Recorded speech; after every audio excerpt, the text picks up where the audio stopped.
Last video में हम बात कर चुके थे सतलुज नदी के बारे में। अगर आपने वो वीडियो नहीं देखी है तो आपको लिंक डिस्क्रिप्शन बॉक्स में मिल जाएगा। आप पहले सतलुज के बारे में पढ़िए। आज हम डिस्कस करेंगे चिनाब के बारे में। तो चिनाब की कंप्लीट डिटेल एक फ्लो चार्ट के माध्यम से मैंने आपको सामने दिखा दी है। तो इसका एक एक पॉइंट डिस्कस कर लेते हैं। सबसे पहले इंपॉर्टेंट पॉइंट जो हम पहले भी वीडियो में डिस्कस कर चुके हैं कि चिनाब का वैदिक नाम क्या है। तो चिनाब का वैदिक नाम है असिकनी और संस्कृत नाम चंद्रभागा। तो ध्यान रखिएगा, चिनाब का वैदिक नाम असिकनी है और अगर इसका संस्कृत नाम पूछा जाए तो चंद्रभागा। फिर पूछा जा सकता है कि चिनाब नदी का हिमाचल प्रदेश में जल प्रवाह क्षेत्र कितना है, यानी वो हिमाचल में टोटल कितने एरिया में फ्लो करती है। तो ये फ्लो करती है 122 किलोमीटर। अगर आपको ध्यान होगा तो सतलुज नदी का भी हमने इसी तरह से प्रवाह क्षेत्र लिखा था। तो सतलुज का था 320 किलोमीटर। इसीलिए हमने बोला था कि सतलुज नदी हिमाचल प्रदेश की सबसे लंबी नदी है, क्योंकि वो हिमाचल प्रदेश के सबसे लंबे एरिया से होकर बहती है। तो अगर चिनाब की बात करें तो 122 किलोमीटर।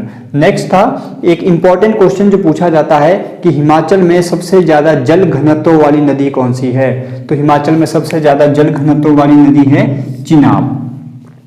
इसमें अक्सर कंफ्यूजन रहता है सतलुज और चिनाब के बीच में। तो ध्यान रखिएगा, सतलुज सबसे लंबी नदी है और अगर पूछा जाए कि सबसे ज्यादा जल घनत्व वाली नदी तो चिनाब है। अब बात करते हैं कि चिनाब का उद्गम कहाँ से होता है। तो ध्यान रखिएगा, जो चिनाब नदी है ये दो नदियों के संगम से मिलकर बनती है। तो दो नदियां कौन कौन सी है, वो हैं चंद्रा और भागा। अब चंद्रा और भागा जो दो नदियां हैं ये निकलती हैं लाहौल स्पीति के बारालाचा दर्रे से। बारालाचा दर्रे के दो अलग अलग जगह से निकल के ये कहाँ पे मिलती हैं, लाहौल घाटी के तांडी नामक स्थान पर। तो ध्यान रखिएगा, जो चिनाब नदी है, चिनाब नदी का जो संगम होता है वो होता है दो नदियों के मिलन से। वो दो नदियां हैं चंद्रा और भागा। चंद्रा और भागा कहाँ से निकलती हैं, तो ये निकलती हैं बारालाचा दर्रे से, लाहौल स्पीति से।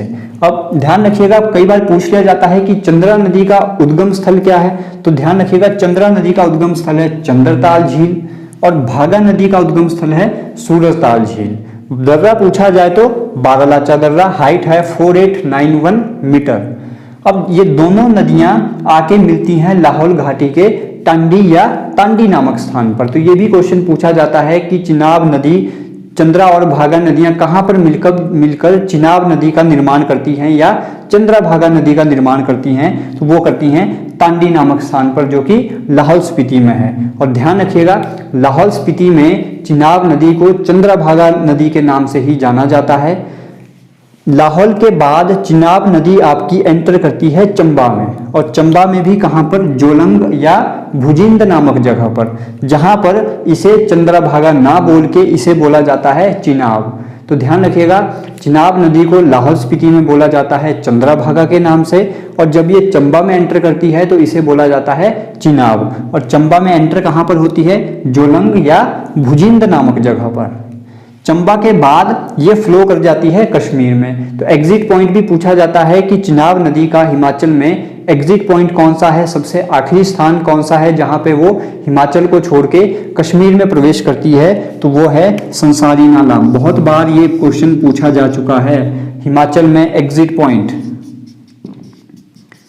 तो हिमाचल में एग्जिट पॉइंट है संसारी नाला।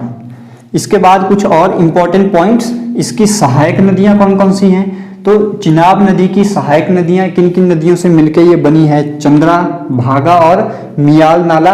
और भी छोटे छोटे ऐसे बहुत सारी खड या नाले हैं जिनसे मिलके चिनाब नदी का निर्माण होता है। तो मेन जो आपको ध्यान रखना है वो है चंद्रा, भागा और मियाल नाला, या मियाल नाला भी आपको कहीं पर लिखा हुआ मिल सकता है।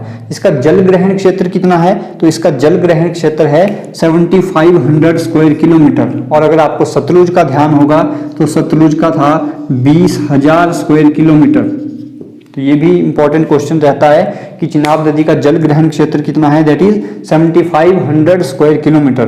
किनारे बसे शहर एक ही शहर है, दैट इज तांडी। अब इस चिनाब नदी के ऊपर कौन कौन सी जल विद्युत परियोजनाएं चल रही हैं, तो इंपॉर्टेंट सी यहाँ पे मैंने मार्क की है, जिसमें अगर हम लाहौल स्पीति की बात करें कि चिनाब नदी के ऊपर लाहौल स्पीति में कौन कौन सी जल विद्युत परियोजनाएं चल रही हैं, तो वो है एक थिरोट जल विद्युत परियोजना, दूसरी है छतरू जल विद्युत परियोजना। तो इन दोनों के नाम ध्यान रखिएगा, इंपॉर्टेंट हैं, काफी बार एग्जाम में पूछे जा चुके हैं। पूछा जाए चंबा में चिनाब नदी के ऊपर कौन कौन सी जल विद्युत परियोजनाएं चल रही हैं, तो वो है एक सेली जल विद्युत परियोजना और दूसरी है रावली जल विद्युत परियोजना।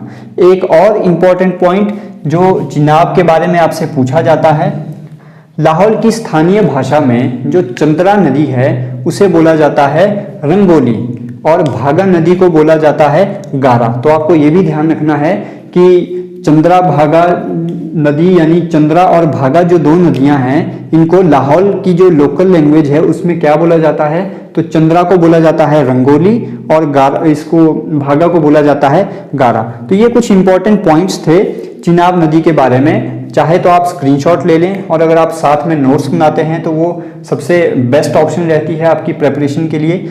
ऐसे ही हम अगली जो नदी है उसको नेक्स्ट वीडियो में डिस्कस करेंगे। तब तक आप जुड़े रहिए हमारे साथ। अगर आपने चैनल को सब्सक्राइब नहीं किया है तो चैनल को सब्सक्राइब कीजिए, वीडियो को ज़्यादा से ज़्यादा अपने दोस्तों के साथ शेयर कीजिए। Thank you.